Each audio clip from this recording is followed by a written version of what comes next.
wave god in this motherfucker. Hey, shout my nigga Demi Tito. Song pop like I'm Iggy. All they talking about is last night like I'm Demi. Say you got. It's Ink, the godfather of the Irish Drill Show, and my boy Demi TV. Damn ski pole for Michael Jackson.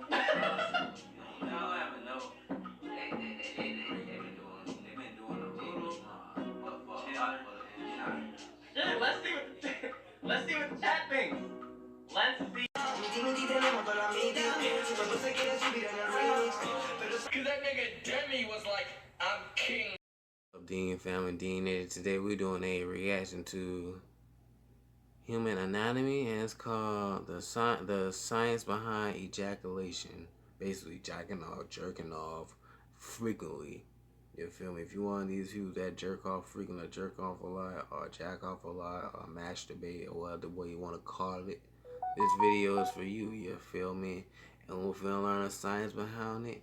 And they say it's better, actually. So we finna get into it and see how it's better. You feel me? Because some of these spiritual motherfuckers be deceiving y'all. And this actually information from a doctor. You feel me? Somebody who know about some shit. You feel me? Licensed with some shit.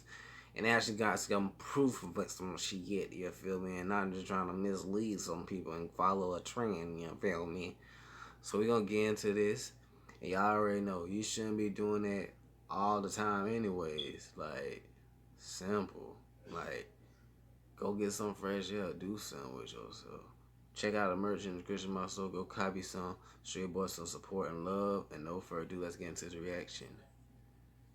So the testes produce a lot of sperm cells each day. We are talking millions per day, like about 300 million. Which means, if you are a male that has 2 functioning testes, just since this video started, you've potentially produced anywhere from 50 to 70,000 sperm cells. So where do they all go? How do you keep up with such efficient production?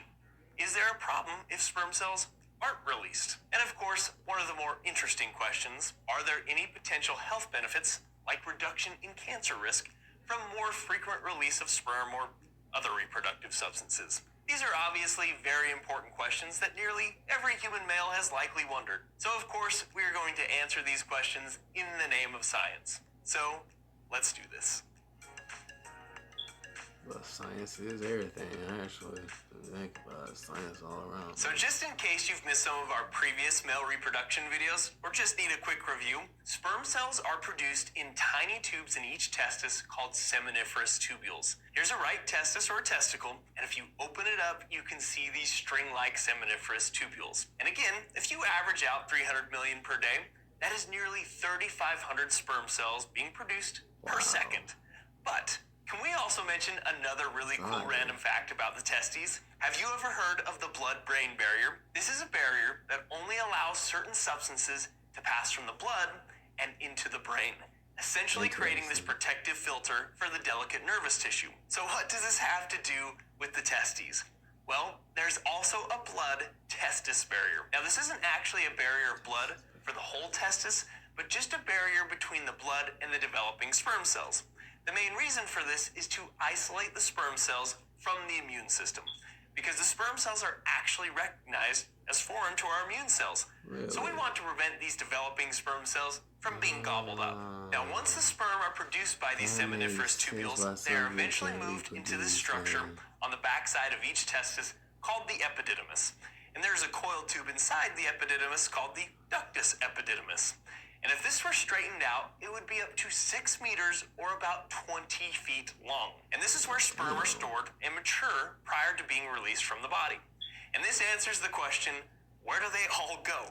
Because you can store a lot of microscopic sperm cells in a 20-foot long tube. However, there are still potential limitations to a 20-foot long tube.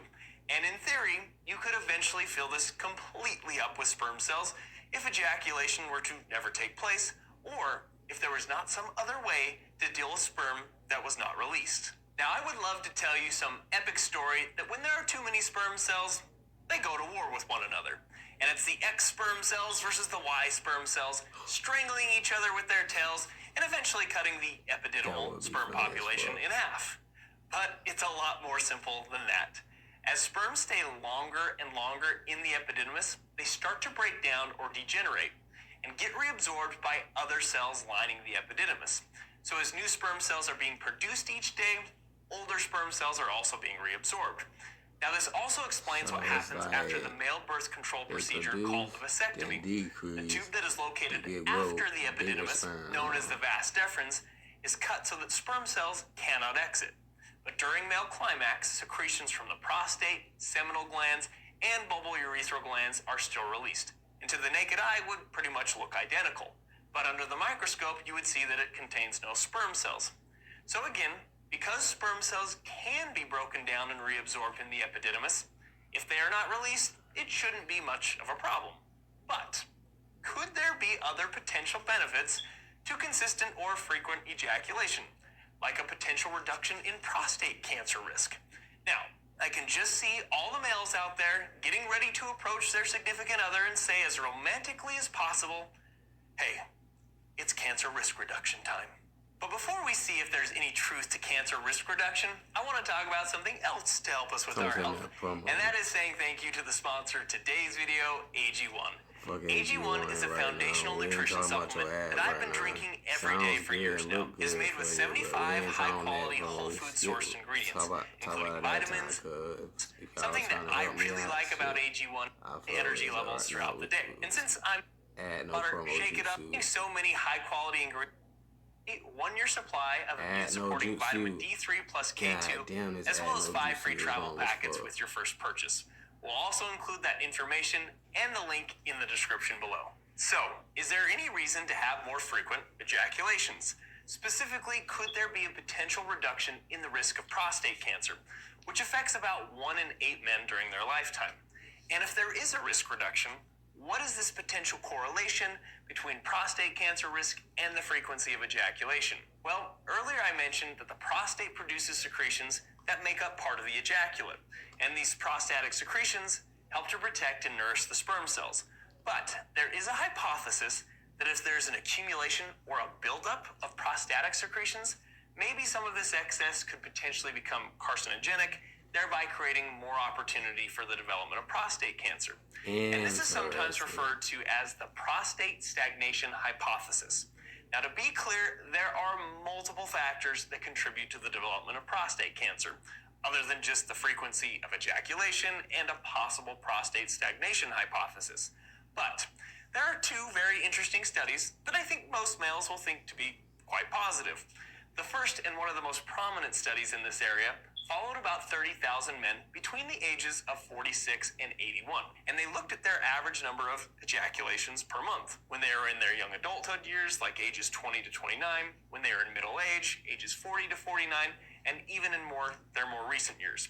And what they found was that a high frequency of ejaculation correlated with about a 20% risk reduction in prostate cancer when compared to the lower frequency of ejaculation. Now, of course, everyone is probably wondering what's considered high frequency versus low frequency. What does this mean? Well, high frequency was 21 or more times per month. That's quite the active bunch of individuals. Whereas low frequency was about 4 to 7 times per month. Another study in Australia found similar results, although this was a much smaller group of just over 2,300 men, but it found that men who averaged 4.6 to 7 times per week were also less likely to be diagnosed with prostate cancer before the age of 70 than those that only averaged about 2.3 times per week. And this effect appeared to be the strongest if the high frequency occurred more in young adulthood. Now, more to the story you gotta get. Last thing I do want to clarify is that these studies counted the total number of ejaculations, but don't be doing whether it it was too much. Intercourse, self, or nocturnal emissions. Shit. And let's be honest, no one is really getting 21 nocturnal emissions, or what we called freebies in my teenage years. They're just not getting 21 of these per month. But nonetheless, they included any freebie or nocturnal emission in the totals. So what should we do with all of the information we've discussed in this video so far? That shit went on my head. What's a freebie? First, we know we don't have to worry about a buildup of sperm cells because the body will just reabsorb those on its own. But more importantly, what should we do with this information about prostate cancer risk? Does this mean that everyone should just strive for 21 times a month or 5 times per week? Well, there are a couple of things to consider. One, this was a risk reduction for low-risk prostate cancer. This didn't include higher risk or more aggressive metastasizing prostate cancers. And although the studies, especially the first study, were well done and tried to account for multiple variables, you have to consider potential errors in self-reporting from the men recounting their ejaculation frequency, and even there still just aren't a lot of research studies in this area. So I do think it is hard to say that just everyone absolutely needs to strive for this magic number of 21. I think we still need more studies and data repeating these results before we can give a definitive answer like that. I feel you on that, bro. But it definitely doesn't seem like it can hurt. So if you're already at 21 or more, good for you. If you want to strive for more to get closer to that 21, good luck in your journey. And let's be honest, there can be many other benefits if some of those 21 come with the help of that special someone that you just love and adore with all of your anatomy. So hopefully you got some fun information and useful information from today's video. If you want to check out AG1, that link is in the description below. Thank you for supporting our channel. If you want to continue to support the channel, like and subscribe if you already haven't. And I'm a little nervous to see what people have to say in the comment section, but go ahead and let us know what you think about the numbers we've discussed today. And of course, we'll see you in the next video. What we got from here, people, is getting your nut is very important. And like, y'all females, if you watch no female that's watching this, send this to your old man or whatever the kids may be, and please him, you feel me? Don't give him having like blue balls, you feel me? Like, females, you see how important sex and intercourse is to us. Men, this shit affects us, you feel me? It affects us if we don't get it, you feel me? That's how crazy this shit is. Like, this shit isn't even about y'all. This shit is about, this is science. This shit is biology, you feel me? It's like, if y'all don't get it, shit, I hope y'all get it, because if you ain't get it, you need to get it, you feel me? This shit crazy, but this shit's real. So, you gotta adjust and with times, you feel me? Because, yeah, time's gonna be up for y'all niggas, cause yeah, this shit finna be litty 3 titty, baby. I can't wait till this shit go crazy. Shit got me interested. Damn, who knew? Who knew? You feel me? But no further ado, see you guys next time. Love you guys. I'm out.